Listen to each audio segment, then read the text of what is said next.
समय में अंतर्यामी मालिक धर्मराज बाबा बेनी बाबा के सरकार पजियार बनावे ले जात रहे बाबू साहब। अंतर्यामी मालिक कहलखिन हे हनुमंत लाल महावीर जी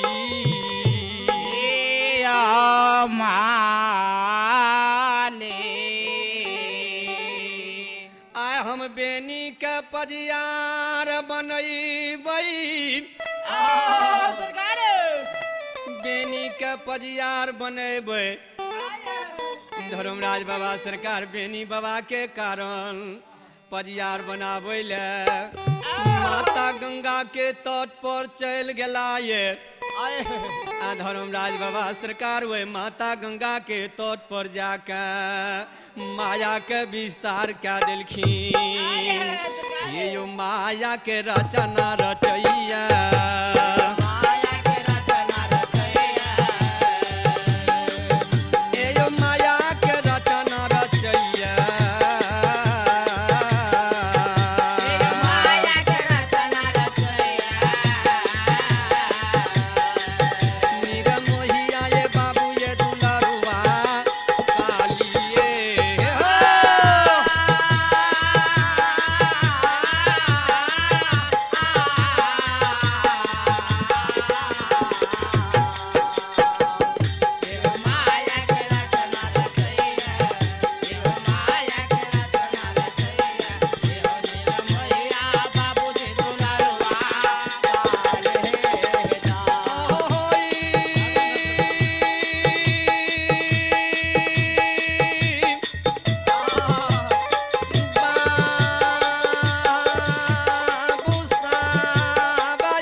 चारों तरफ बाबा तमुक गलिलखिन।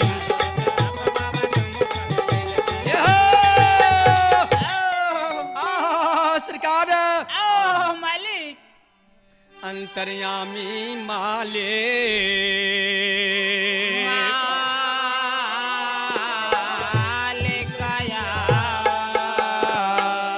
जब धर्मराज बाबा सरकार माया विस्तार क्या दिलखिन। सरकार माया के मरबा माया के दोना प्रयाग लगा दिलखिन। चारों तरफ सरकार तमु कलान गला दिलखिन। मालिक यो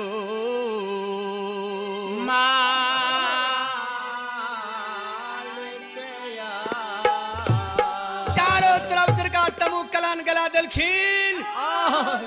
सरकार ओए माया के मरवा में धर्मराज बाबा सरकार बैस के हे बाबा अंतर्यामी बाबा हनुमंत लाल के कहलखिन हे हनुमंत लाल बेर से कुबेर भए गेले बेनी अखन तक नहीं एलाये कि बेनी अपना मन के मनोवृत्ति के जान गेले कि बेनी घाट से कुघाट में गा के पानी पिला लेलकै।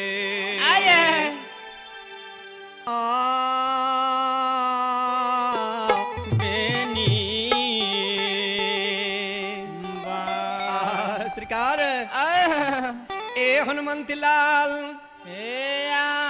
अंदू पजियार के एक बेर कहियो जे बेनी के आधार के लायत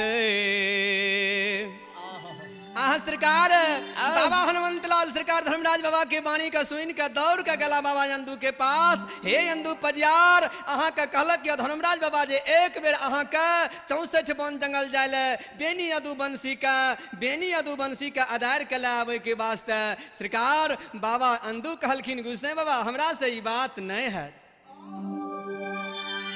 हमरा से सरकारी बात नहीं होते जे हम बेनी यदु बंसी के यादार ले जेबे। हे माले बेनी यदु बंसी सरकार सब दिन जंगल में रहले, कोरा मानव के ज्ञान पास में नहीं है। कहीं बेनी सूतल हैते जगा देवे उठ जेते, बाम सरेसा लाठी बेनी के बगल में राखल रहिया। कहीं बेनी जब लाठी उठाए के हमरा शरीर पर के बजार देते ते ए अंजू के अंदू के दहिया चूर चूर भ जेते। मालिक यो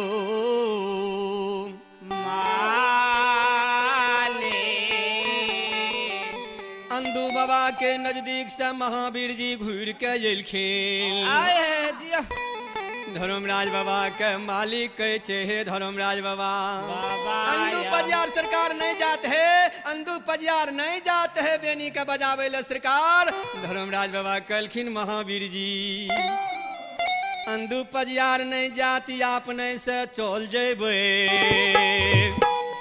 धर्मराज बाबा माया के विस्तार का दिलखिन, माया भी लीला निर्माण का लिलखिन। लीला के पीठ पर सरकार तंग पलान सजा दिलखिन और लीला के मुख में सरकार लगाम लगा के ओई लीला पर सरकार भगवान बाबा धर्मराज सवार हो जाइए। लीला पर सरकार जो सवार हो जाइए। धर्मराज बाबा कलखिनी अंदू बेनी यदु बंसी ले फूल के माला तैयार का कर रखबे। बाबा यंदू कलखिन धर्मराज बाबा ई बात हमरा पहले क्या नहीं कहलो जे सुइया ताग हम मकमा नगर से लेने अतो अब सुइया ताग से हम बैस के सरकार फूल के गुथ के माला तैयार करतो।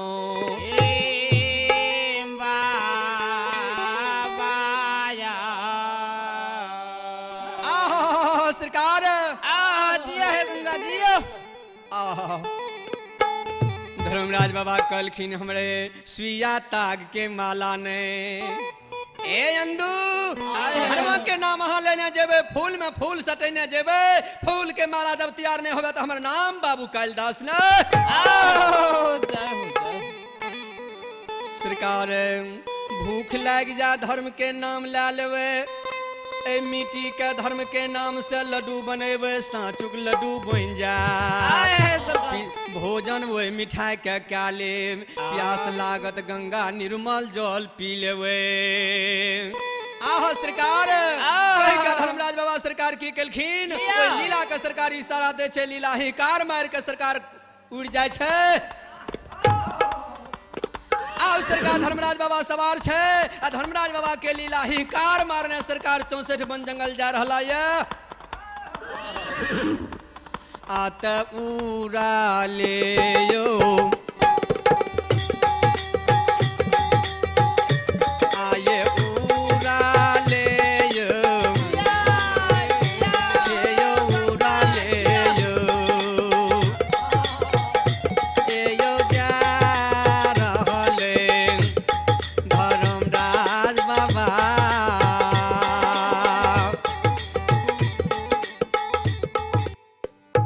लड्डू बना लेबे ओए लड्डू का भोजन क्या लेबे, हे प्यास लागत गंगा निर्मल जल पी लेबे अंदू।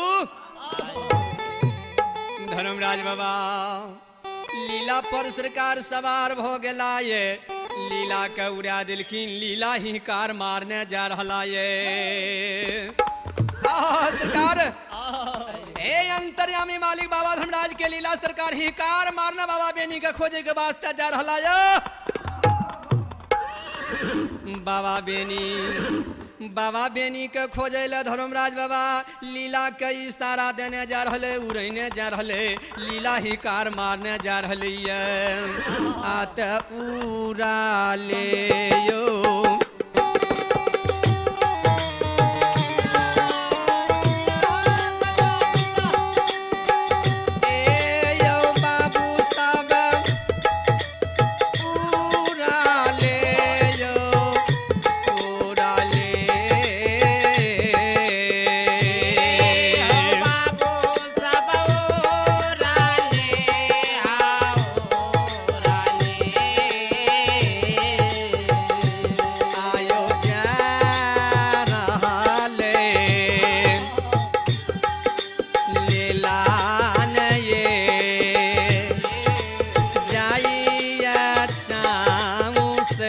ठा बान ये जंगल ये बाबू उड़ाले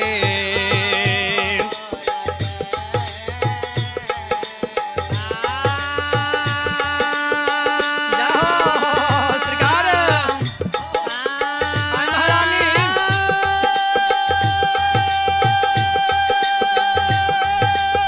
जिया हो गंगा जीबू गंगा जीबू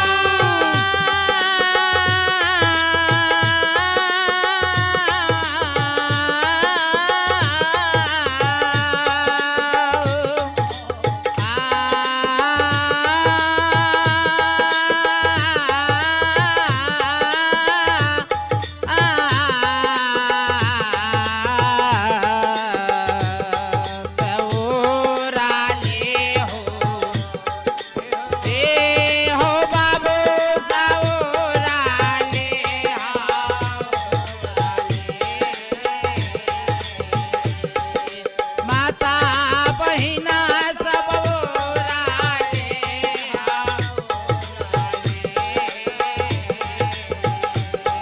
आजा चल बतेरिया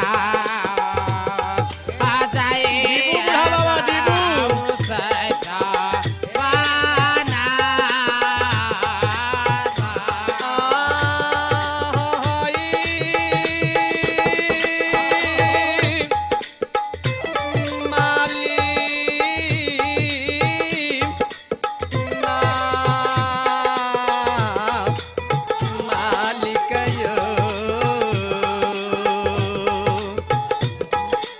धर्मराज बाबा मालिक 64 जंगल पहुँच गला जब 64 जंगल पहुँच गलैया लीला पर से सरकार उतर गला लीला पर से उतर के धर्मराज बाबा लीला के बन के उतर गलैया बेनी बाबा के यो ना जा सरकार ए धर्मराज बाबा सरकार धर्मराज बाबा बेनी बाबा के नजदीक चल गला बेनी बाबा के गया सरकार चारों तरफ गया चातर मार के बैसल ये बेनी बाबा वही बीच में कंबल बिछा के सुतल ये बेनी बाबा सिर पर के चादर राखने ये बेनी बाबा सिर पर चादर लेने ओढ़ने रहियो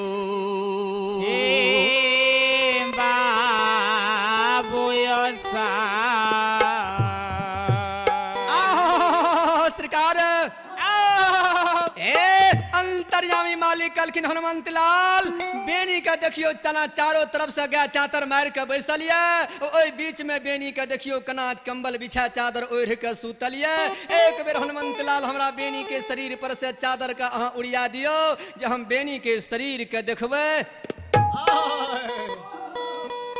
बेनी के शरीर के देखबे जे गया संग में कोना सो भइए बाबा नबी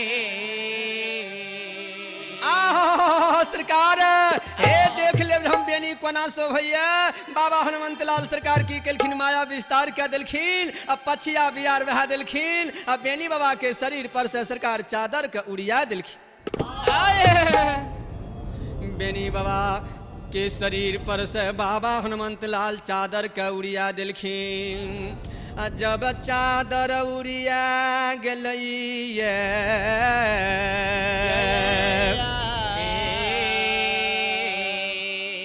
सरकार जब सरकार बेनी बाबा के शरीर पर से भगवान बाबा हनुमंत लाल चादर के उड़िया दे बेनी बाबा के सुंदर दहिया सुशोभित सरकार ओए गा के संग में लागे छे बाबा धर्मराज देख के मुग्ध भ जाय छे सरकार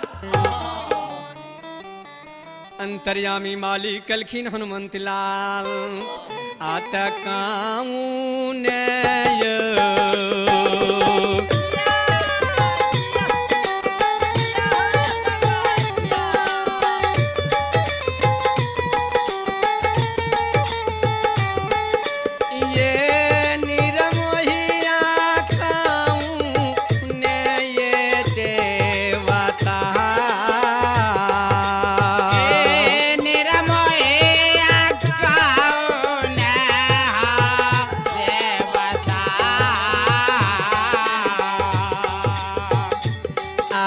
बेनी के दहिया चलक आ बाबू ये दुनिया साना ये साग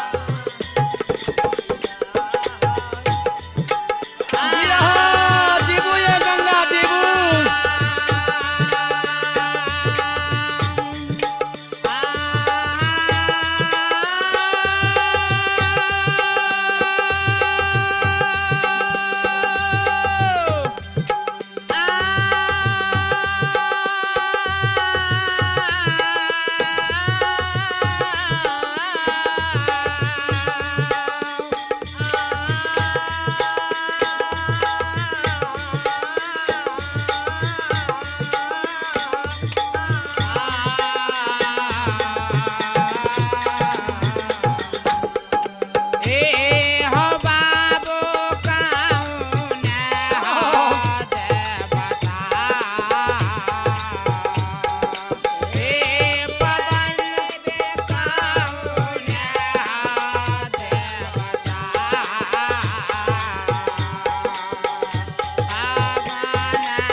मालिक सरकार की कलखिन बाबा बेनी के वर्णन कर रहे हे हनुमंत लाल हे सुनु कौन देवता ये बेनी के सुंदर दहिया के सृष्टि के लकिया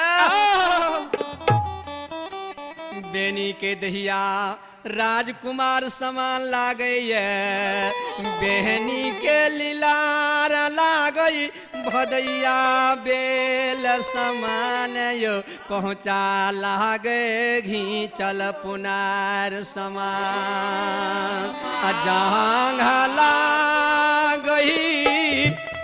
जांघा लागे केला के थाम समान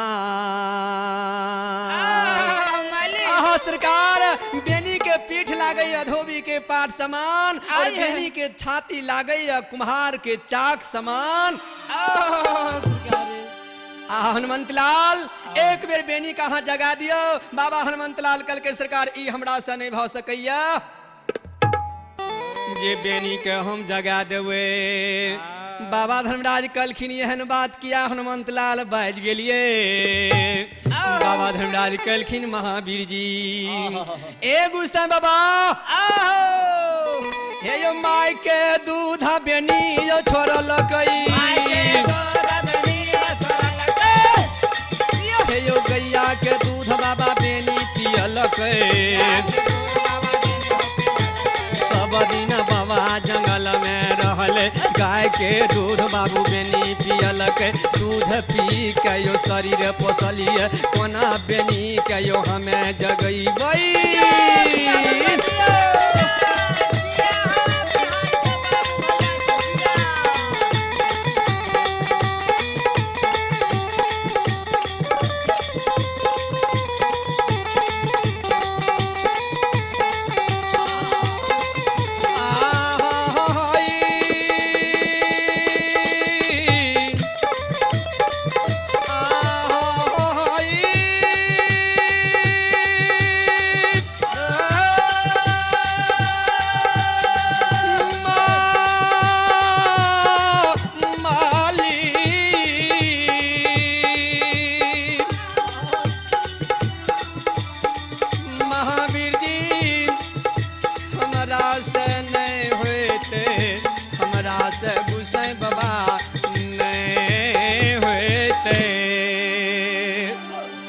सरकार हनुमंत लाल बाबा हनुमंत लाल सरकार पाछा हट गेले जो हमें बेनी के सरकार नहीं जगा सकै छी सरकार बाबा धर्मराज कलखिन हनुमंत लाल बेनी तब कोना जागते बाबा हनुमंत लाल सरकार जुगती बता देलखिन कि हे धर्मराज बाबा एकटा जुगती या बेनी के जागे के सरकार जे सूर्य लोक कहाँ चल जाओ भगवान सूर्य से कहवे एक बार जोत में 7 बार जोत का दिले बेनी के दहिया कोमल छे धूप में बेनी कुम्हला जेते हे जंगल में बेनी जाग जात गाय के पानी पिलावे के वास्ते गंगा किनार चल जात आया है सरकार मालिकयो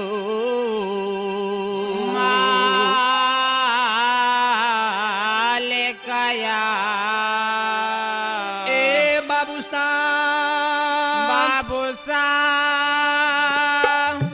बाबा धर्मराज कलखिन हनुमंत लाल यहाँ के विलम्ब न होते हमरा ते बहुत विलम्ब भे जेते बाबा हनुमंत लाल आज्ञाकारी परमात्मा बाबा धर्मराज के सरकार वे जंगल से सूर्य लोक के चल गेला जब सरकार बाबा हनुमंत लाल का भगवान सूर्य देखे छे भगवान सूर्य आदर करे छे ए हनुमंत लाल आओ बहुत दिन पर आ हमरा सूर्य लोक में आब के यहाँ दर्शन दिलो बाबा हनुमंत लाल कलखिन ए दीनानाथ हम यहाँ के वतया काज ला के एलू ये कलखिन सरकार कौन काज ला के एलिए अहाँ कौन काज ला के एलू कलखिन एक बार जोत में 7 बार जोत का दियो अंतर्यामी बाबा दीनानाथ सरकार दीनानाथ दिनकर सरकार सोच में पड़ गेला कि हनुमंत लाल अहाँ 7 बार जोत हमरा से करवा रहलो सरकार बाबा हनुमंत लाल कलखिन ए दीनानाथ आय बाबा धर्मराज बेनी के धर्मों के पजियार बना रहिए आय वही कारण बेनी जाग नहीं रहले 7 बार जोत क्या देवे बेनी जाग जेते सरकार दीनानाथ कलखिन सूर्य भगवान जे ई बात हमरा से नहीं हाथ हनुमंत लाल बेनी सिंहाधन गाय के पोस के ओई गाय के दूह के ओई गाय के पोस के दूध के ढार नित्य दिन हमरा दैये अर्घ दैये हे बेनी यदुवंशी ओई बेनी के यदुवंशी के हम अनहित कोना क्या देबे आये माली सरकार बाबा हनुमंत लाल कलखिन ये सूर्य भगवान याद करू हमरा बालापन के जय दिना माई अंजनी के ओद्र से पैदा लिये जन्म ले लिए माता से भोजन मांग दिलिए माता कहलखिन बेटा जिम्हर जंगल में लाल फल देखी हो भोजन क्या लिहो ए हनुमंत लाल ए सूर्य भगवान दीनानाथ ओइ समय में अहाँ उदय भेल चल आबैत रहिए अहाँ के हम फल जैन के अहाँ के भोजन क्या लेलो नरी लोक में अंधकार मच गेले हे तब अहाँ के निगल देलो या हनुमंत लाल छिए सूर्य भगवान आए हैं सरकार दोसर प्रमाण लिया जय दिना मेघनाथ के हाथ से लक्ष्मण जी का शक्ति लग गले लक्ष्मण जी मूर्छित पड़ गेले धौलागिर पर्वत पहाड़ के उठैने आबैत रहिए अहाँ उदय भेल चल आबैत रहिए लक्ष्मण जी के मृत्यु भए जेती है जो यहाँ के उदय भ जेती है अहाँ के कांख तोर में दबा के हम लेने चल लिए जब तक सजीवन नहीं पीस के लक्ष्मण जी के पी लिए जिंदा नहीं कर लिए तब तक नहीं छोड़लू वे दीनानाथ हनुमंत लाल हम छिए सरकार है सूर्य भगवान बाबा हनुमंत लाल के कहलखिन क्षमा करू हनुमंत लाल जे यहाँ कहबे सह करबे एक बार जोत में 7 बार जोत क्या दैये एक बार जोत में 7 बार जोत क्या दलिखी परमात्मा सरकार ए बाबा हनुमंत लाल सरकार सूर्य लोक से जंगल पहुंच गेला। ओइ जंगल में आब के सरकार बाबा धर्मराज के बगल में खाड़ भ गेले। हे शरीर घामे घाम बाबा बेनी के भए गेले। कम्बल लथपथ थाल कादब उठि गेले। बाना बाबा बेनी ओघरा के एहि तरफ ओघरा के ओहि तरफ जाइ छै। आ बाबा बेनी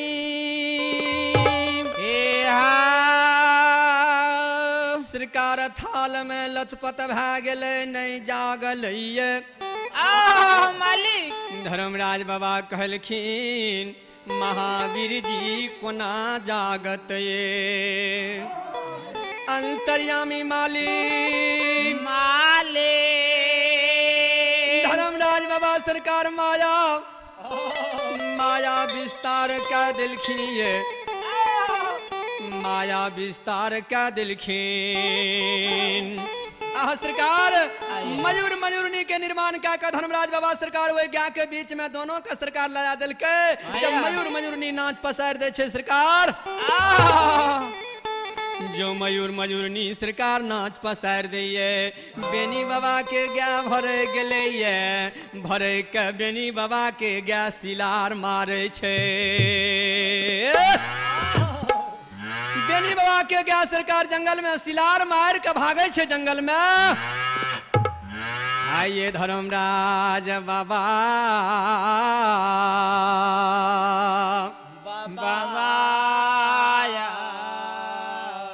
बेनी बाबा के ज्ञा जंगल में सिलार मारे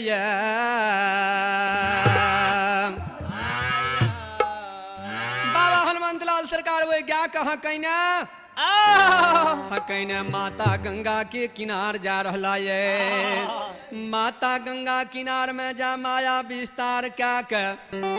बेनी बाबा की क्या के सरकार माता गंगा दलदली में पैसा दैया। सरकार घुर का बाबा हनुमंत लाल सरकार फिर जंगल पहुंच गए। धर्मराज कहलखिन हनुमंत लाल बेनी के ऊपर तो बड़ा सुंदर छे। बेनी के एक बेर हृदय के नहीं जांचलिए। जे बेनी के हृदय कहनिया। धर्मराज बाबा सरकार माया विस्तार क्या दैया यो।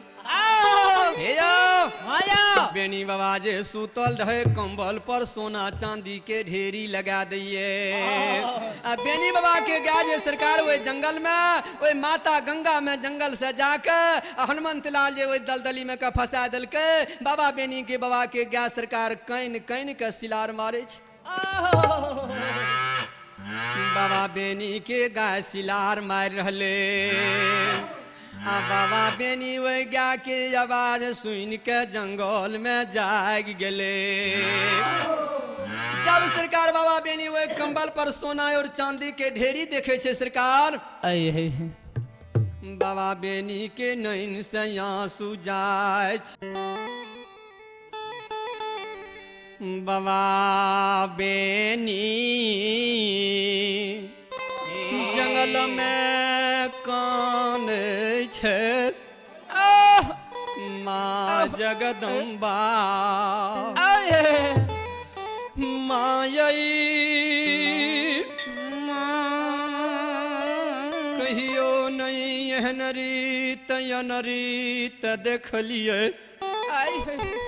माँ जे कनखा झिटका बेनी के कमल पर ढेरी। बाबा बेनी सरकार माँ जगदम्बा के कल जोड़ने छे काने छे। माँ की वजह गुनिया जगदम्बा की वजह गुनी की डनिया जोगिनिया जंगल में वजपन का दलखीन।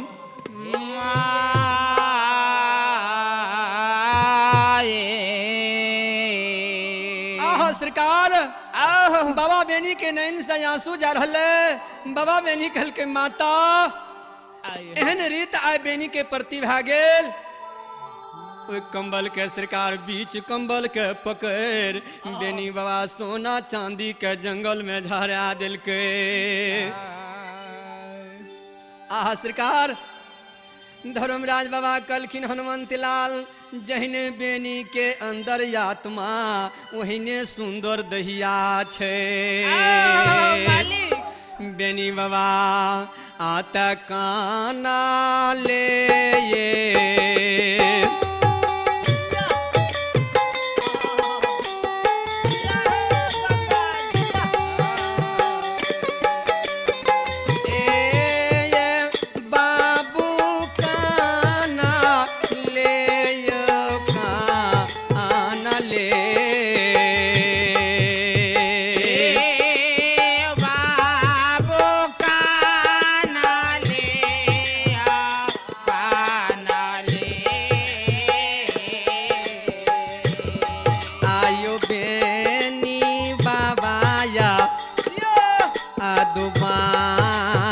से